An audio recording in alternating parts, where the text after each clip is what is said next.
সবকিছুর সর্বশ্রেষ্ঠ আমানতদার। জিজ্ঞাসা সেইভাবে করা হবে।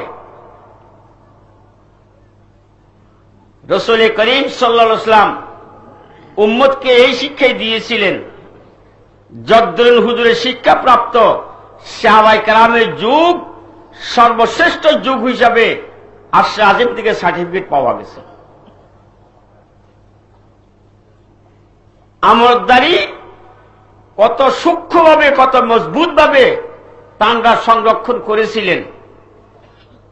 আমাদের নেতৃবৃন্দ এবং জনগণ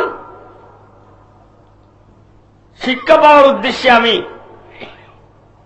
এই অগণিত মহাসাগর থেকে ছিটে পড়া দুই একটা কথা আরজ করতে চাই। ইসলামী জাহানের দ্বিতীয় খলিফা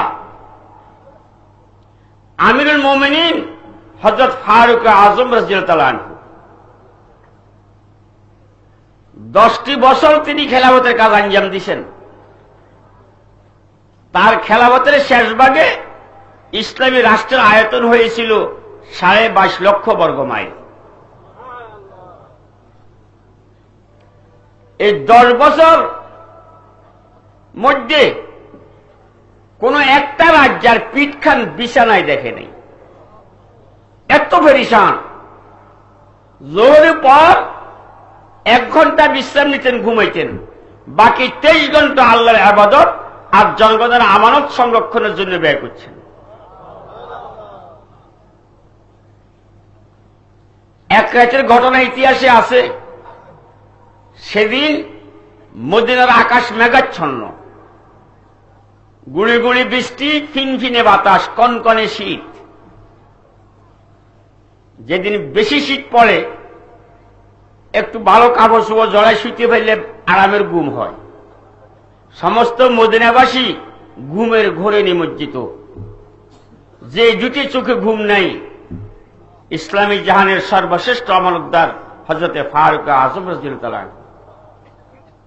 এই কনকনে শীতের মধ্যে গায়ের একটা জামাতো তালি দেওয়া, একটা সালা শর্ট ফিটের ভরে দিয়া গুড়ি গুড়ি বৃষ্টির মধ্যে বের হয়ে গেছেন ঘর থেকে। উদ্দেশ্য মদিনার আশেপাশের আল্লাহর হাবিবের উম্মতেরা কে কোথায় কি অবস্থা আছে নিজ চোখে সেটা তাহাকিক করা, তত্ত্বাবধান করা। চলছেন তিনি মদিনা শহরের বাহিরে এক গ্রামের মধ্যে ঘুরতেছেন। দেখলেন রাস্তার অদূরে ছোট্ট একটা কুঁড়েঘর দেখা যায়, কুঁড়েঘরে বাতি জ্বলতেছে। হযরত ফারুক আযম রাদিয়াল্লাহু আনহু মনে মনে ভাবলেন, এত রাত্রে এ কুঁড়েঘরে বাতি কেন? না জানি কোনো দুষ্ট লোক আড্ডা জমাইছে। তিনি সেদিকে এগিয়ে চললেন। ঘরের কাছাকাছি হইতেই কতগুলা বাচ্চার আর্তনাদ শুনতে পাইলেন। আর্তনাদ বুঝছেন? যে কান্দা অন্যের মনেও ব্যথা লাগে, এরকম কান্দা। কচি বাচ্চার আর্তনাদ হযরত ফারুক আযমের অন্তরাত্মা কেঁপে উঠল। জিজ্ঞাসা করলেন, এটা কার বাড়ি? একটা রমণী কণ্ঠ জবাব দিল, অমুক সাহাবীর বাড়ি। হযরত ফারুক আযম জিজ্ঞাসা করলেন, এত রাত্রে বাতি কেন? বাচ্চার আর্তনাদ করছে কেন? মহিলা জবাব দিল, তুমি কে? প্রশ্নকারী বললেন, মা আমি একজন মুসাফির,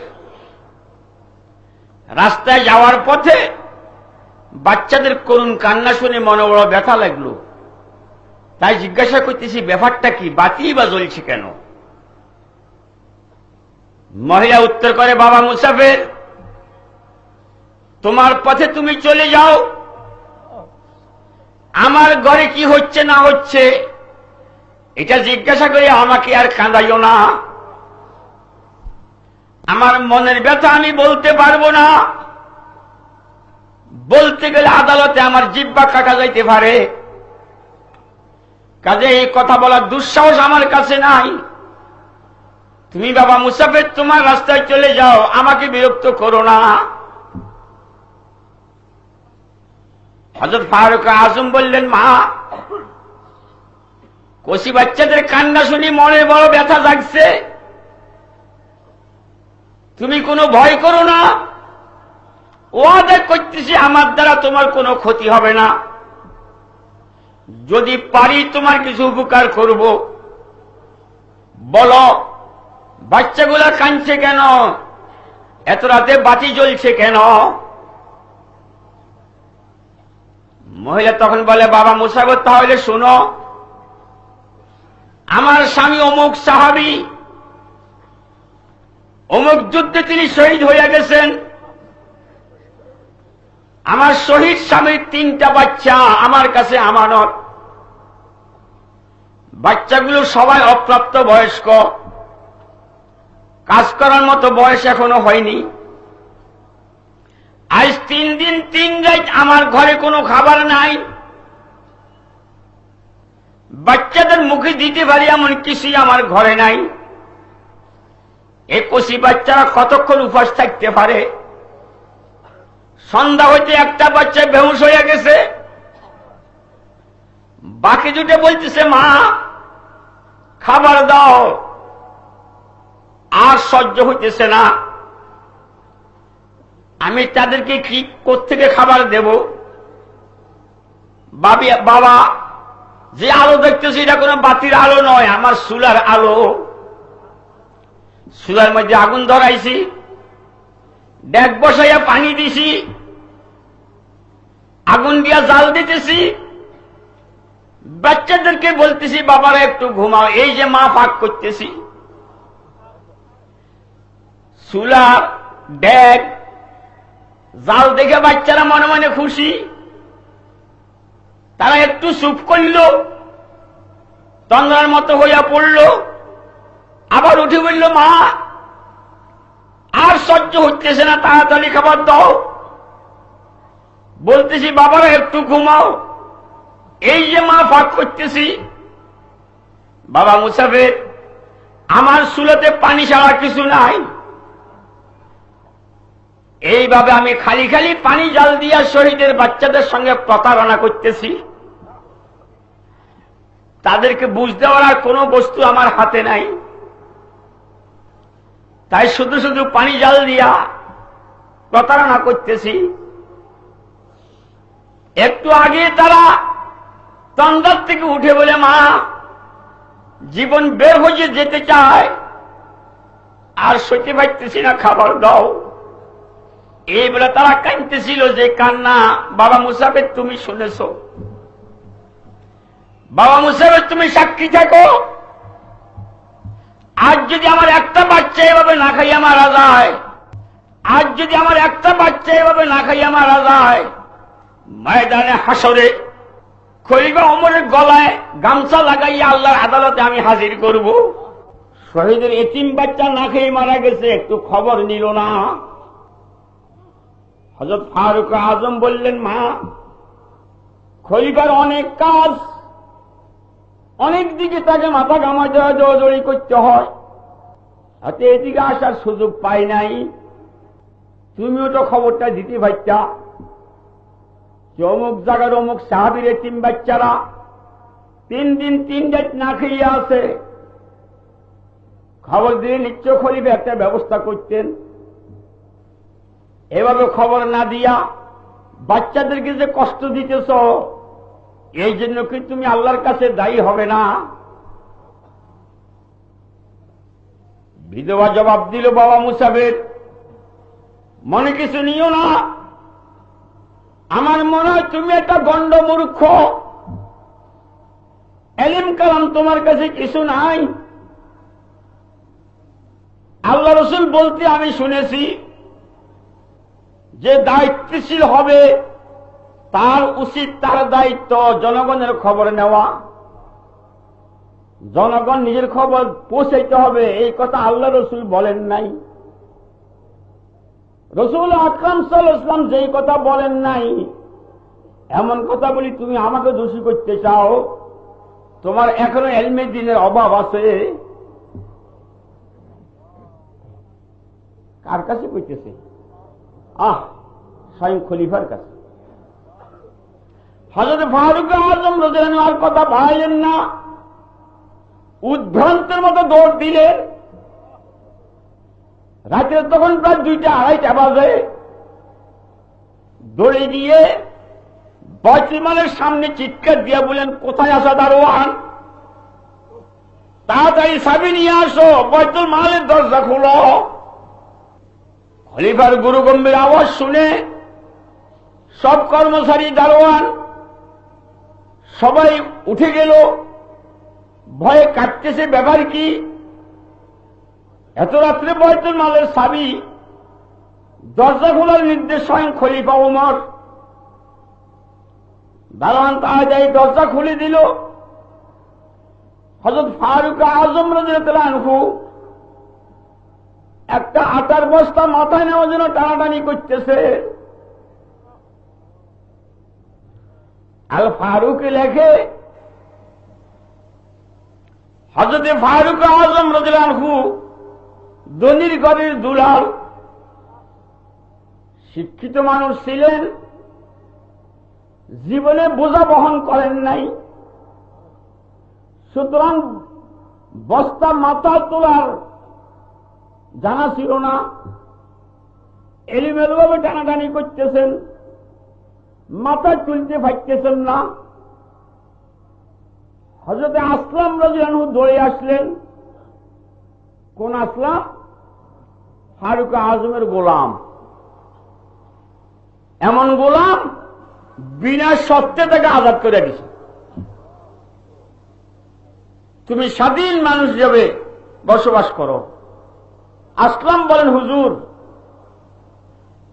আজাদ করা, স্বাধীন করা আপনার ইচ্ছা, আমি কিন্তু এই দুয়ার ছেড়ে কোনোখানে যাব না। আমি আজীবন আপনার খেদমত আর গোলামি করাকে আমার জন্য নেয়ামত মনে করব। কেমন মনিব, কেমন গোলাম, এগুলা সব রাসূল পাকের শিক্ষার বদৌলত হয়েছে। সে আসলাম দৌড়ে আসলো, বলল, আমিরুল মুমিনিন, কোথায় নিতে হবে আমার মাথায় উঠিয়ে দেন, আমি নিয়ে যাই। ওমর ফারুক রাদিয়াল্লাহু আনহু কাঁদে উঠলেন, বললেন, আসলাম, যেদিন ওমরের গলায় রশি পড়বে, এই বস্তা তুমি মাথায় নিলে ওমর জবাব দিতে পারবে না। যদি আমাকে বাঁচাতে চাও, আমার উপকার করতে চাও, আমার অনুরোধ, বস্তাটা ধরে আমার মাথায় তুলে দাও। আসলাম মানতেছিল না। ফারুক আযম এবার একটু রাগ করি বলেন, আমার নির্দেশ। বাধ্য হইয়া সে বস্তা হযরত ফারুকের মাথায় তুলে দেওয়া হইল। মাস্টার বস্তায় মাথা নিয়ে বললেন, আসলাম, আমার সঙ্গে তুমি চলো, কিছু গোশত লও, কিছু তৈল লও, ঘিত লও, একটা দুষ্ট পরিবারের খবর নিতে হবে। হযরত ফারুক আযম মাথার বস্তা মাথা করে আগে আগে চলছেন, ওসব বস্তু নিয়ে হযরত আসলাম পিছে পিছে। পারবে দুনিয়ার কোন জাতি এমন একটা উপমা দেখাইতো, মানবতা কাকে বলে, মানব দরদি কাকে বলে। আজ এই যুগের মুসলমানের সন্তান যুবকেরা কুশিক্ষার কারণে মানবতা খুঁজে বিশ্ব সন্ত্রাসীদের দুয়ারে। 100 বদপুর না তোর আবার ফরকসর, তুই হামি জুই লবে না দরবদর। এ মুসলমানের সন্তান, তোর জানা নাই তোর পূর্বপুরুষরা মানবতা কাকে বলে, জগৎকে কি হুমা রাখে গেছেন। আজ গ্রামে জন্ম নেওয়া হারাম খাওয়া লোকের কাছে তোরা মানবতার হুমা বুঝস।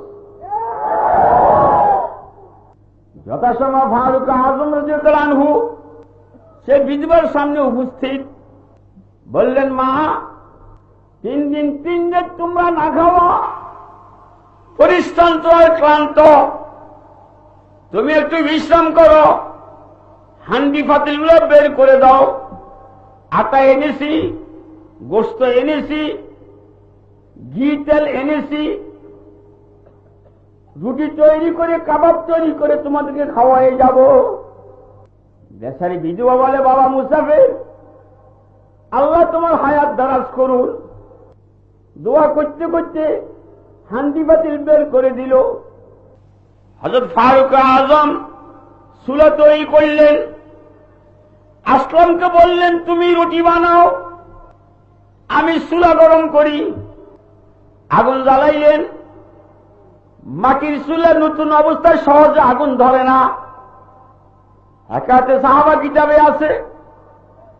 হযরত ফারুক আজম রাদিয়াল্লাহু আনহু চুলার মধ্যে লাকড়ি দিয়া আগুন দেয়, ধোঁয়া হয়ে উঠে। হযরত ফারুক নিজের মুখকে চুলার মুখে লাগাইয়া জোরে জোরে ফুঁক দিতে থাকেন। অনেকক্ষণ ফুঁক দেওয়ার পর যখন আগুন ধরে উঠে, মুখ তিনি সরাইয়ে নেন। তার মুখে লম্বা দাড়ি, ঘন দাড়ি, এর ভিতর থেকে দলায় দলায় ধোঁয়া বের হতে থাকে। এইভাবে তিনি চুলা গরম করলেন, কাবাব বানাইলেন, রুটি সেকলেন।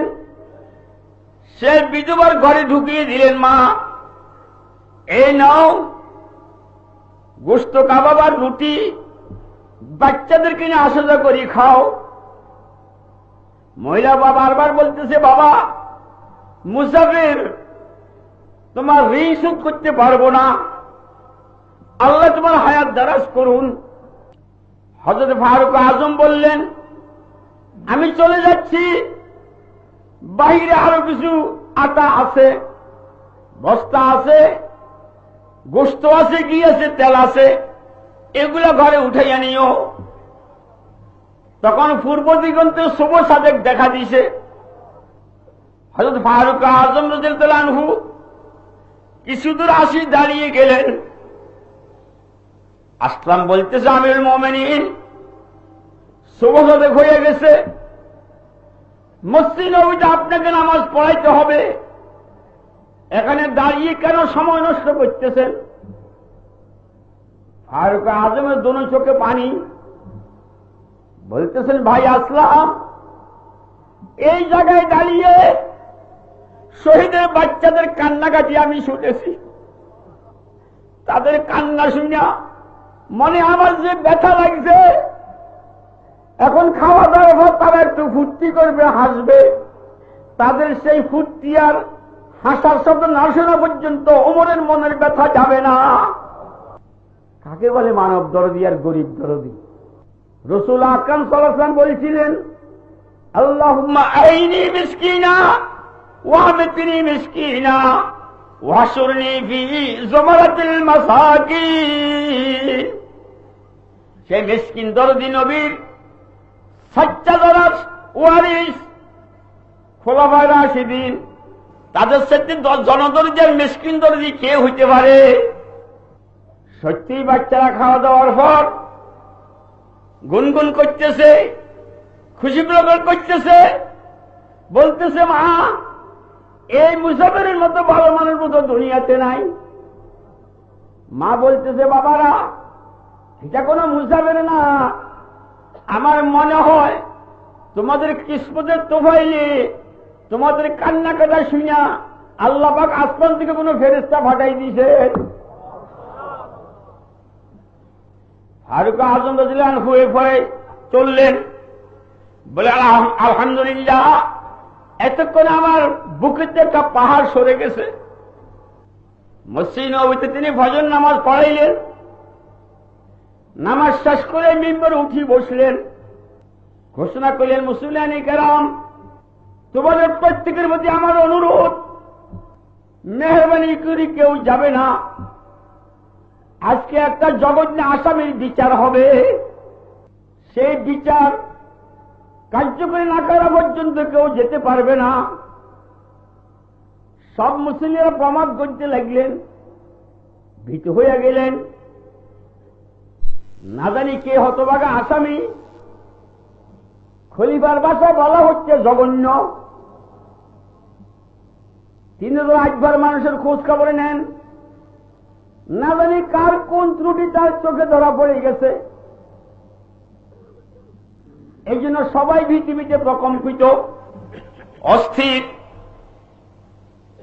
ফারুক আজম রাদিয়াল্লাহু আনহু মিম্বরে বসেই বললেন, অমুক অমুক কোতোয়াল পুলিশ কনস্টেবল উঠো, মদিনার বাহিরে ওই গ্রামের অদূরে রাস্তার পাশে একটা কুড়ে ঘর দেখবা, একটা বিধবা 3টে এতিম বাচ্চা নিয়ে বাস করে।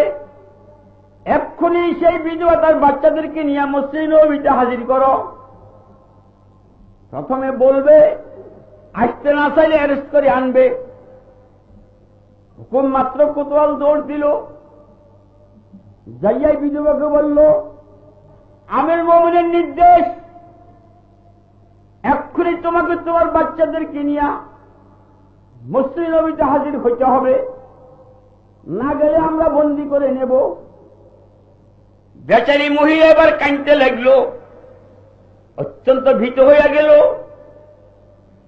হায় আল্লাহ, 3 দিন 3 রাত খাইতে পাই নাই, তাই তো ভালো ছিল, দুনিয়ার কেউকে বলি নাই। রাত্রে এক মুসাফির আসলো, তার কাছে বললাম, সে বিরাট উপকার করলো। এখন আমিরুল মুমিনের পক্ষ থেকে ওয়ারেন্ট আইসা গেছে, না জানি আমার বাচ্চাদের কিসমতে কি আছে। বেচারি ভয়ে ভয়ে কাঁদতে কাঁদতে ছোট বাচ্চাটাকে কোলে নিয়া, বাকি 2টাকে 2 পাশে নিয়া কাঁদতে কাঁদতে চলছে সেই মসজিদ নববীর দিকে। যখন মসজিদ নববীর সামনে উপস্থিত হয়, ফারুক আজম রাদিয়াল্লাহু আনহু নির্দেশ দিলেন, সামনের মুসল্লি 2 দিকে সরে যাও, রাস্তা করে দাও। সেই বিধবা তার বাচ্চাদেরকে মিম্বরের সামনে আসতে দাও। মহিলা যখন মসজিদ নববীর ভিতরে কদম রাখলো, সামনে তাকিয়ে দেখলো, রাত্রে আলোর মধ্যে যেই মুসাফিরকে দেখা গিয়েছিল তাকে তো মিম্বরে বসা দেখা যাইতে আছে। বেচারি আরো ভয় হইয়া গেল, হায় না জানি আমার বাচ্চাদের কি হয়। অত্যন্ত ভয়ে ভয়ে কাঁদতে কাঁদতে 2টো বাচ্চা অর্ধ উলঙ্গ মায়ের 2 পাশে ধরে একটা কোলে নিয়ে চলছে। অত্যন্ত করুণ ছিল সেই দৃশ্য। কাঁদতে কাঁদতে যখন মিম্বরের সামনে যাইয়া হাজির হয়, ফারুক আজম রাদিয়াল্লাহু আনহু তাড়াতাড়ি মাথার ফাগড়ি খুঁজা এক মাথা গলার মধ্যে পেঁচাইয়া নিলেন, আরেক মাথে কয়, মা গলায় গামছা লাগাইছি, এই মাথা তুমি ধরো, এক্ষুনি আমাকে টানি টানি মদিনার গলিতে গলিতে শাস্তি দান করো। কেন 3 দিন 3 রাত শহীদের বাচ্চাদের খবর নিতে পারি নাই, মা আমাকে শাস্তি দিয়ে প্রতিশোধ আদায় করো। ময়দানে হাসরে আল্লাহর আসামির কাজ গলায়, ওমরের গলায় রশি লাগাইও না। শহীদের বাচ্চাদেরকে সাক্ষী করে যদি সেই দিন তুমি আমার গলায় রশি লাগাও, ওমরের উপায় থাকবে না। এই বলে কাঁদতে লাগলেন, সব সাহাবায়ে কেরাম কাঁদতে লাগলেন। মহিলা বলছে, আমিরুল মুমিনিন, আমার বেয়াদবি মাফ করুন, আমি আপনাকে চিনতে পারি নাই। ফারুক আজম বললেন, মা তোমার কোনো বেয়াদবি হয় নাই, আমি দেখছি তুমি রাসূলুল্লাহর হাদিসও জানো, তোমার ইলমও ঠিক আছে। আমি ভুল করেছি, আমার গলা রশি দিয়ে মদিনার গলিতে চেঁচাও আর শাস্তি দাও। ময়দানে হাসরে আসামির কাঠ গলা আমাকে দাঁড় করাইও না।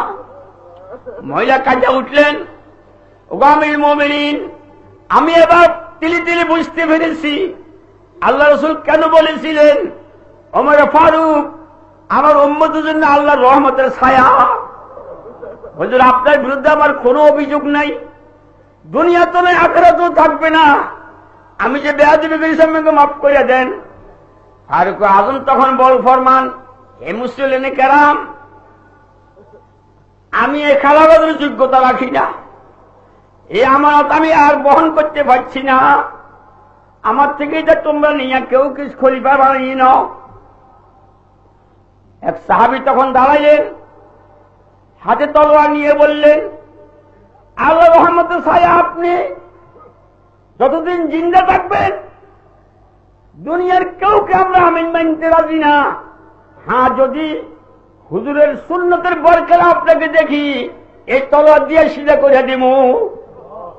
ফারুক আজম ফরমান, এমন লোক থাকলে আমি দায়িত্ব বহন করতে আশা করতে পারি।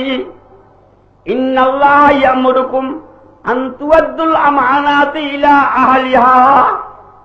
এইভাবে যদি আমরা প্রত্যেকের স্ব আমানতকে খেয়ালত না করে রক্ষা করি, এই দুনিয়াটা জান্নাতের বাগান হয়ে যাবে। আমি যে হাদিসটা বলছি সময় সংকীর্ণতায় কথা